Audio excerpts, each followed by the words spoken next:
Hey guys, my name is Dominique Flex. I'm a custom jewelry designer, and today I thought we'd talk about some of the most asked questions in regards to budgeting for your engagement ring.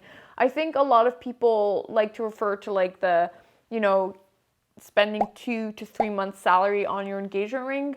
I thought today we'd kind of maybe like break it down to give you a better understanding of what the cost actually comes out to and, different sweet spots for different price points, so you can just be better prepared. Of course, if ever you're looking for a custom engagement ring, don't hesitate to reach out. All my links are down below. So I think the first thing that we really need to understand is what is the actual breakdown of cost when you're buying an engagement ring, because there's really a divide between two sections. So the first part is going to be the shank, so the actual band itself, and then there's the stone. When you're going to be budgeting, on average, I'd say the band with like the gold included, the labor included, and with like a little budget for diamonds along the shank, on average, you're never really going to be spending more than $1,000 to $2,000. Of course, if you're going for much larger carat weights, that's different. If you're going for like very elaborate designs, you can also see a fluctuation in price. But I'd say the majority of the rings that we make, the shank itself never exceeds $2,000. So that you can kind of put aside for that budget. The second part is going to be the center stone. And I tell this to almost all my clients that the majority of the price comes down to the center stone. So what you're going to be deciding on your budget, whether it's $5,000, whether it's $10,000, the majority of that price is going to be allocated to the center stone. And so the price that you choose is really going to allocate, the quality and the carat weight of the stone that you're going to get. Because like if you pay for a $10,000 engagement ring and you're buying a diamond, I can guarantee you that probably at least 8,000 of it is for the diamonds. Now that we have, a good breakdown of what the engagement ring actually looks like in terms of like cost breakdown, I think we can go over like the average prices. So this can really depend on the brand that you're buying from. If you're buying local or if you're buying like high end from like Tiffany's or Cartier, for example, those averages are probably going to change. But I'd say most people shop in the mid-tier market, and for me, an average for an engagement ring is usually around 5,000, okay? So sometimes it can be a lot less, sometimes it can be a lot more, but I'd say the most average price point is 5,000. There's a lot of questions online, is 10,000 too expensive? Is 1,000 too cheap? I think it really depends on you and your financial situation. There's like this rule that I think a lot of people seem to refer to, like a lot of people will say, you should spend 2 months or 3 months of your annual salary.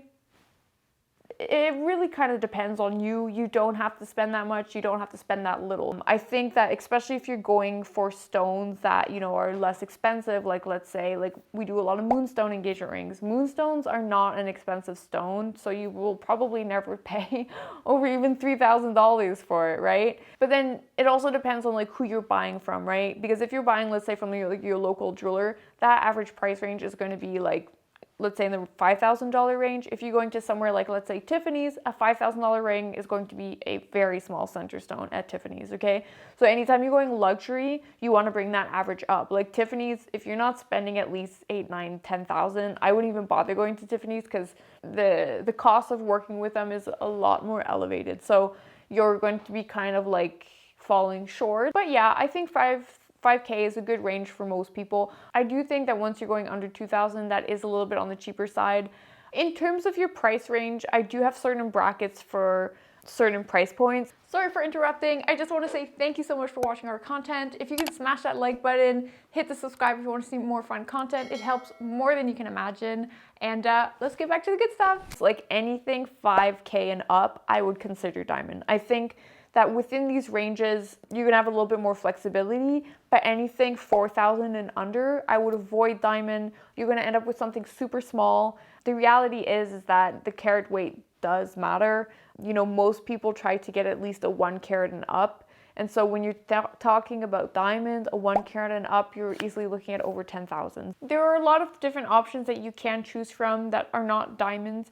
you know, you can have, even for colorless stones, there's, you know, white sapphire, for example, that will mimic it. Sapphires are just a really good choice in general because they're one of the most unique stones that come in like every range of color, from greens to teals to blues, light blues, pinks, purples, oranges.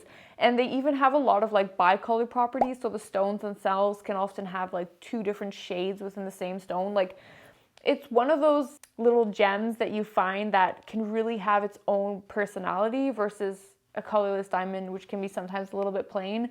So if you are on a tighter budget and you are looking for something unique, I would definitely recommend looking into sapphires. Like, we have a huge collection from all around the world, or beautiful tourmalines or spinels when we're working with smaller budgets, because you're just going to be happier at the end of the day with your stone. If ever you're curious, we will have the pleasure of showing you. And lastly, like, when it comes down to the actual payment itself, most companies will have payment plans. And so that is something that you can work out with your jeweler, you can work it with us, is coming up with a plan that realistically works for you. You know, breaking your payments into 2 or 3 installments over how long of a period of time. You know, I've had clients pay once a month for much larger projects. I've had clients pay every other week, you know, bi-weekly installments. Everything today is made for clients to be a lot more flexible in terms of their payments. You do want to make sure that they don't have interest on their payment plans. Like, we do our payment plans manually, which has allowed us to avoid outside companies who take very high fees. And so even if it may not say it on the paperwork, the fees that they're charging you extra for these payment plans, you want to make sure that on the back end, it's not kind of being like wiggled into the cost of the ring, because you're going to end up paying for interest fees that you don't really want to be paying for if you can avoid. So make sure that's very clear with your jeweler, because they should be able to disclose any extra information. All right, guys, thanks for watching. I hope you liked it. If you do have any questions about, you know, price breakdowns, don't hesitate to ask me down below. We also have a lot of short form content on our Instagram, Find and Flux, where, you know, we do 1-minute little abbreviations of kind of like the best snippets of these videos, because sometimes we don't have time to watch 10-minute videos, and that's totally a-okay. So if you are interested, give us a follow. And yeah, thanks for watching. My name is Dominic Flex. I'll see you next time.